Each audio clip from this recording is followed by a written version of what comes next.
Você já sentiu que trabalha, trabalha e mesmo assim não sai do lugar? Que o mês começa e antes mesmo de você respirar, o dinheiro já tem destino? Conta, aluguel, mercado, e quando sobra alguma coisa, sempre aparece um problema. O carro quebra, o ar-condicionado para, alguma coisa dá errado e lá se vai tudo de novo. Agora me diz, isso já aconteceu com você? Porque se sim, tem algo estranho acontecendo. Hoje, no Brasil, o salário médio chegou ao maior nível da história, mais de R$ 3.600 por mês. Mas, ao mesmo tempo, o custo básico de vida já consome praticamente tudo isso. Ou seja, você ganha mais do que nunca, mas continua com a sensação de que nunca é suficiente. E aí vem aquela pergunta que incomoda, aquela que muita gente evita pensar. Será que o problema sou eu? Ou pior, será que a vida é só isso? Trabalhar 8, 10, às vezes 12 horas por dia, para no final só conseguir manter tudo funcionando? Sem avançar, sem sair do lugar, sem sentir que está construindo alguma coisa de verdade? E talvez a parte mais frustrante de tudo isso é que você está tentando, você está se esforçando, mas a sensação é que, não importa o quanto você faça, a vida sempre puxa você de volta para o mesmo ponto.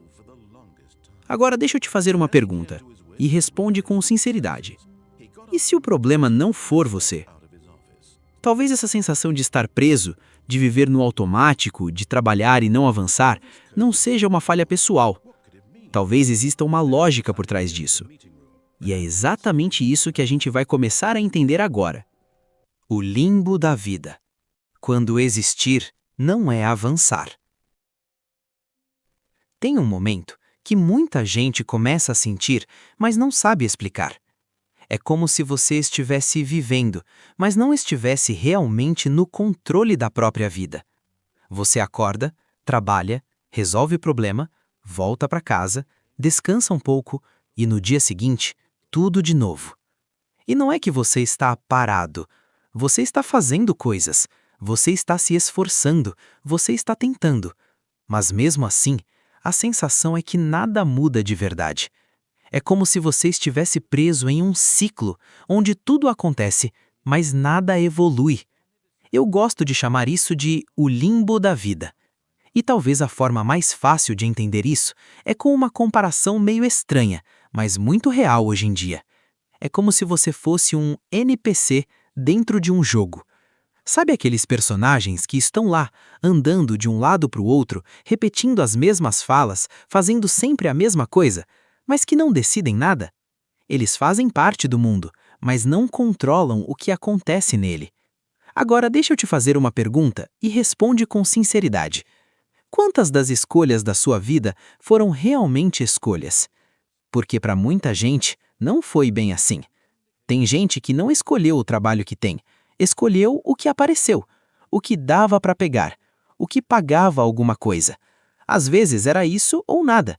Era trabalhar como repositor ou continuar desempregado. Era virar entregador de aplicativo ou não ter renda nenhuma no fim do mês. Era aceitar um emprego que você nem queria só para conseguir pagar as contas.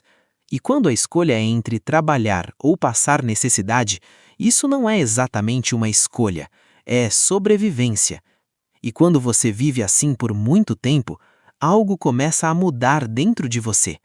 Você para de sentir que está construindo uma vida e começa a sentir que está só mantendo ela de pé. E é aí que entra algo mais profundo.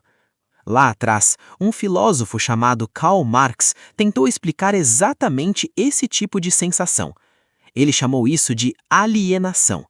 Mas traduzindo de forma simples, é quando você passa grande parte da sua vida fazendo algo que não te representa, que você não controla e que no fim nem pertence a você. Você trabalha, mas o resultado não é seu. Você executa, mas não decide as regras. E aos poucos, você começa a se sentir distante da própria vida, como se estivesse só cumprindo um papel, como se estivesse funcionando, mas não vivendo de verdade. Então, quando você sente que está no automático, preso em uma rotina que você nem escolheu de verdade, isso não é fraqueza. É o reflexo de uma realidade que muita gente vive, mesmo sem perceber. E agora que você começou a enxergar isso, a próxima pergunta é inevitável. Se todo mundo se esforça, por que tão poucos conseguem sair disso? A grande mentira do esforço. Existe uma ideia que praticamente todo mundo cresce ouvindo. Na escola, em casa, na internet. Se você se esforçar, você consegue. Parece justo, parece lógico. Mas quando você olha para a realidade, essa conta não fecha. Porque se esforço realmente garantisse resultado, o mundo seria completamente diferente. Pensa comigo. Tem gente acordando 5 da manhã, pegando o ônibus lotado, trabalhando o dia inteiro, voltando para casa exausto. E no mês seguinte, está exatamente no mesmo lugar.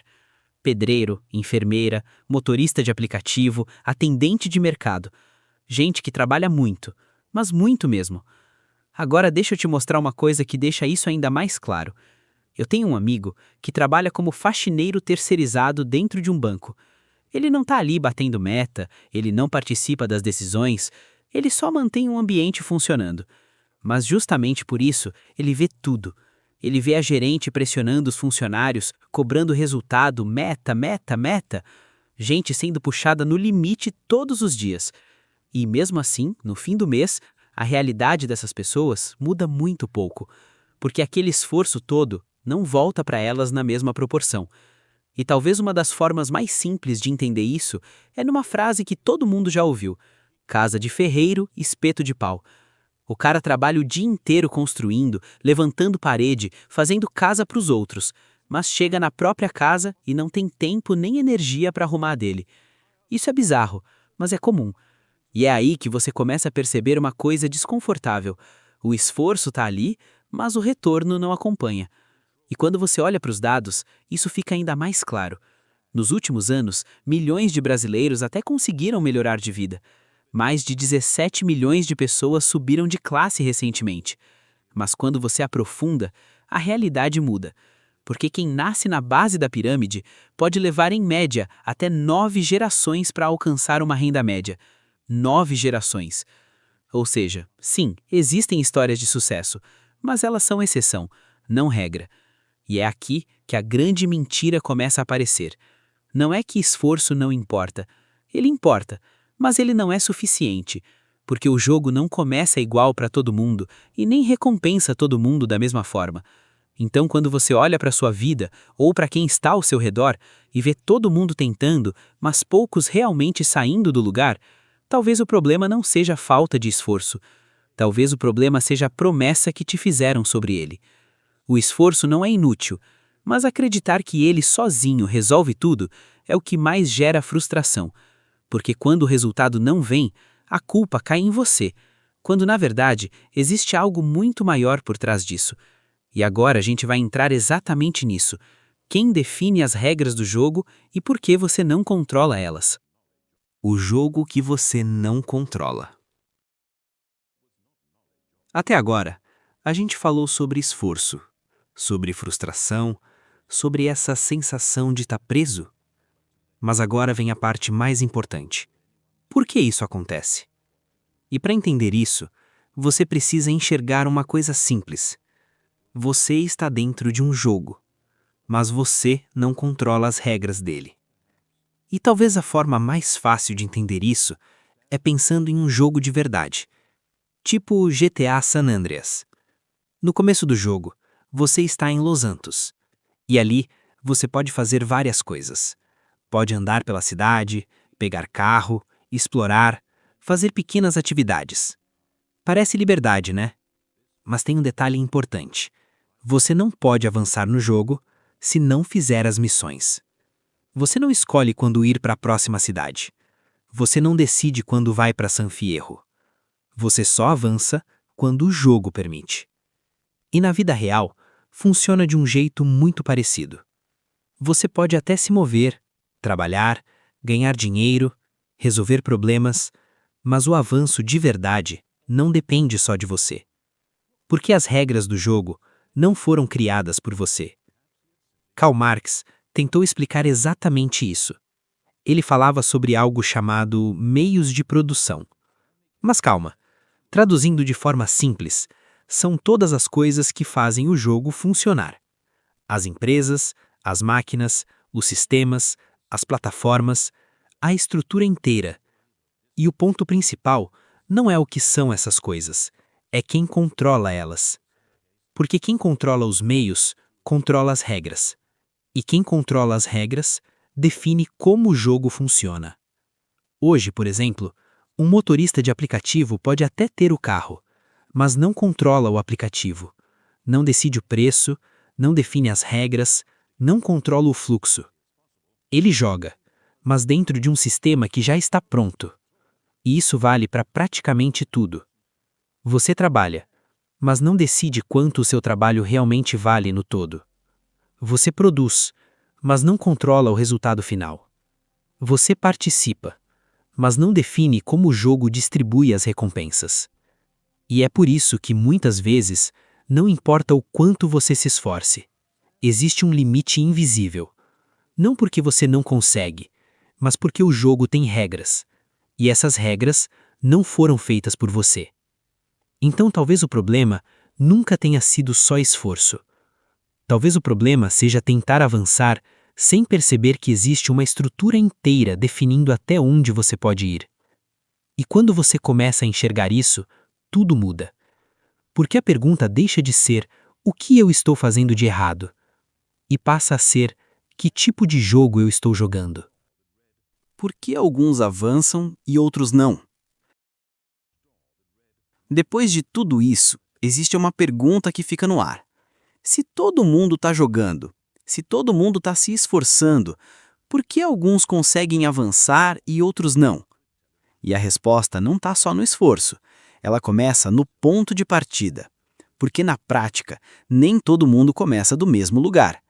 Tem gente que começa com acesso, com estrutura, com tempo para pensar no futuro. E tem gente que começa tentando sobreviver no presente. E isso muda tudo.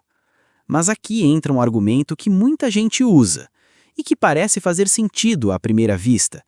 É aquele clássico: ah, mas eu conheço alguém que conseguiu. Ou então, fulano veio de baixo e venceu. E sim, isso acontece. Mas aqui existe um detalhe que quase ninguém para pensar. Eu lembro de um debate em que foi citado o caso de uma pessoa indígena que conseguiu se formar. E isso foi usado como prova de que qualquer um pode chegar lá. Mas a resposta que veio depois foi muito mais profunda. A pergunta não é alguém conseguiu. A pergunta é quantos conseguiram. Porque quando você pega um caso isolado, você não está vendo a regra. Você está vendo a exceção. E exceção não representa a realidade. Pensa bem, se uma pessoa consegue sair de uma situação extremamente difícil, isso mostra que é possível, mas não mostra que é comum, não mostra que é acessível e muito menos que é igual para todo mundo. Porque enquanto uma pessoa consegue atravessar, milhares continuam no mesmo lugar. E é aqui que muita gente se engana, confunde possibilidade com probabilidade. Sim, é possível subir, mas para muita gente as chances são muito menores. E isso não tem a ver com capacidade, tem a ver com contexto, com origem, com acesso, com o tipo de jogo que aquela pessoa entrou para jogar. E é por isso que a mesma quantidade de esforço gera resultados completamente diferentes. Para alguns, o esforço faz avançar. Para outros, o esforço só mantém. E essa talvez seja uma das frases mais difíceis de aceitar. Não é que ninguém sobe, é que poucos conseguem. Então, quando você vê alguém que conseguiu, é importante entender o que aquilo realmente significa. Não é uma prova de que o sistema é justo, é uma prova de que, mesmo sendo difícil, alguns conseguem atravessar. Mas isso não muda o fato de que, para a maioria, o caminho continua sendo muito mais longo, mais pesado e muito mais limitado. E agora que você começa a enxergar isso, a próxima coisa que surge é inevitável. Por que essa sensação de injustiça incomoda tanto a gente?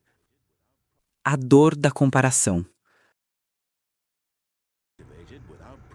Tem uma coisa que quase ninguém percebe, mas que está por trás de boa parte dessa sensação de injustiça.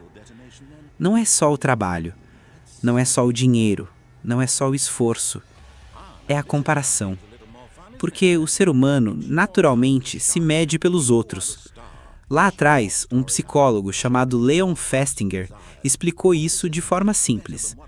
Como a gente não tem uma régua exata para medir a própria vida, a gente usa as pessoas ao redor como referência, para entender se está bem, se está atrasado, se está no caminho certo. E o problema começa exatamente aí, porque a gente não se compara com qualquer pessoa.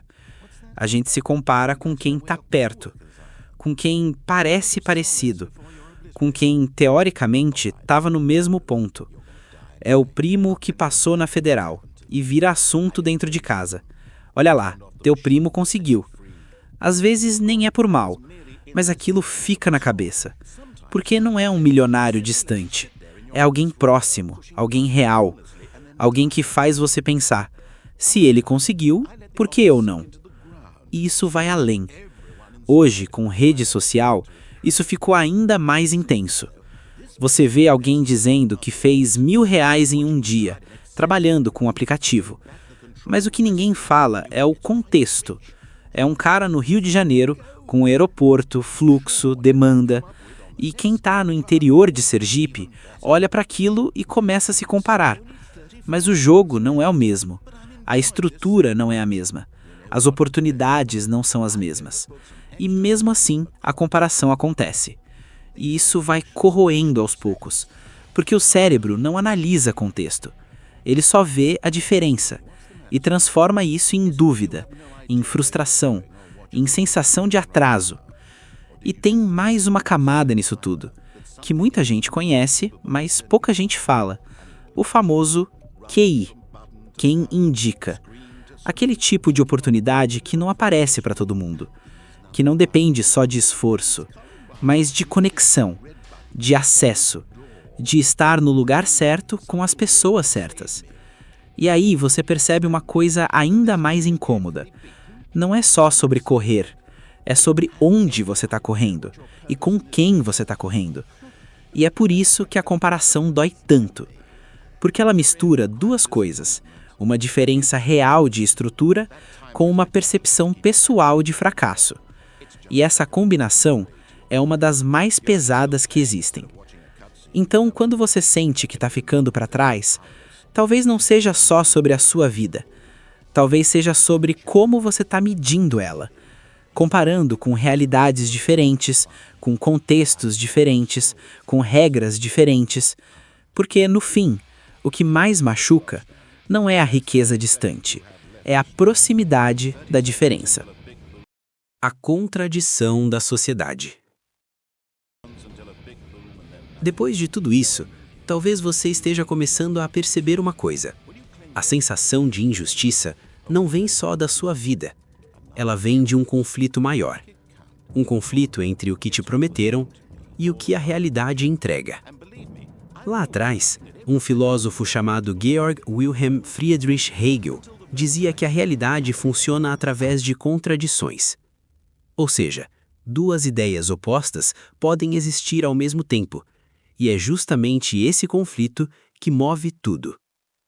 Agora, pensa na sua vida. Desde cedo, plantam uma ideia na sua cabeça. Na escola, o que você quer ser quando crescer? E aí surgem sonhos. Médico, policial, bombeiro, engenheiro. Tudo parece possível. Tudo parece aberto. Essa é a promessa. A ideia de que o futuro depende de você. Mas aí o tempo passa e a realidade começa a aparecer. Você entra no mercado de trabalho e percebe que nem sempre você escolhe. Às vezes você aceita o que tem, o que apareceu, o que deu. E aquele sonho lá de trás começa a ficar mais distante. Não porque você desistiu, mas porque a realidade se impôs. E isso cria uma tensão. De um lado, a promessa de que todos podem vencer. Do outro, um sistema onde poucos realmente conseguem. E essa contradição não para por aí. Hoje, ela fica ainda mais forte por causa da internet. Você abre a rede social e vê gente ganhando dinheiro fácil. Aposta, cassino, mude seu mindset, faça isso e fique rico. Tudo parece simples, rápido, acessível. Mas aquilo não é a regra, é recorte, é exceção, é vitrine. E mesmo assim, aquilo entra na sua cabeça e começa a criar uma pergunta silenciosa. Se todo mundo pode, por que eu não consigo? E é aqui que a contradição se completa. Porque você foi ensinado a acreditar em um modelo simples: esforço igual resultado. Mas vive em uma realidade onde isso não acontece de forma igual. E quando essas duas coisas não batem, o que sobra? Dúvida, frustração e muitas vezes culpa, como se o erro fosse seu. Mas talvez o problema não esteja em você. Talvez o problema seja viver em uma realidade que promete uma coisa e funciona de outra forma. Então, essa sensação de injustiça não é exagero, não é fraqueza, é percepção. Percepção de que existe um descompasso entre o que foi prometido e o que é possível.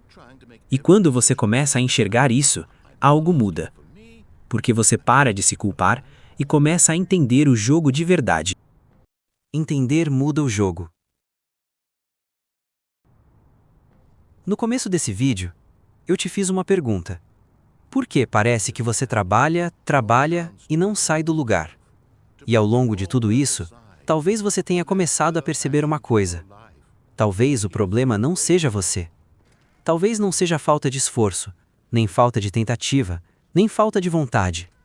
Talvez o problema seja mais profundo. Talvez seja o jogo. Um jogo onde nem todo mundo começa do mesmo ponto, nem todo mundo joga com as mesmas regras, e nem todo esforço gera o mesmo resultado. E quando você não enxerga isso, é muito fácil cair em um lugar perigoso: a culpa. A sensação de que você não está fazendo o suficiente, de que tem algo errado com você. Mas agora, você viu que existe algo além disso. Existe estrutura, existe contexto, existe lógica. E talvez, só de entender isso, você já não esteja mais no mesmo lugar. Porque a partir do momento que você enxerga, você deixa de ser completamente levado. Você começa a questionar. Você começa a observar. Você começa a entender o jogo. E não, isso não resolve tudo, mas muda muita coisa. Porque talvez evolução não seja sair de um ponto A para o ponto B. Talvez evolução seja ficar um pouco menos alienado do que ontem, um pouco mais consciente, um pouco mais lúcido. E isso já é um tipo de progresso. Você não está ficando para trás. Você só está começando a enxergar um jogo que muita gente ainda nem percebe que está jogando. Agora me diz uma coisa. Você também sente esse limbo? Comenta aqui embaixo. Eu quero entender quantas pessoas estão vivendo isso, mas não falam. E se esse vídeo fez sentido para você, já deixa o like. Isso ajuda esse conteúdo a chegar em mais pessoas que também estão passando por isso, mas não conseguem explicar. E se você quer continuar entendendo melhor o mundo à sua volta, sem ilusão, sem fórmula mágica, se inscreve no canal, porque tem muita coisa que a gente ainda precisa conversar. Agora deixa eu te fazer uma pergunta rápida. Se a sensação de estar preso, de trabalhar e não sair do lugar, não é só sua, então por que tanta gente vive com medo do que vem pela frente? Porque, mesmo tentando, parece que o futuro é sempre incerto. Eu fiz um vídeo inteiro explicando isso, e como esse medo não surge do nada, ele está diretamente ligado a tudo isso que a gente falou aqui. O vídeo vai estar aparecendo aqui na tela agora. Se você quiser entender melhor essa sensação e por que o futuro parece tão pesado para tanta gente, vale muito a pena assistir.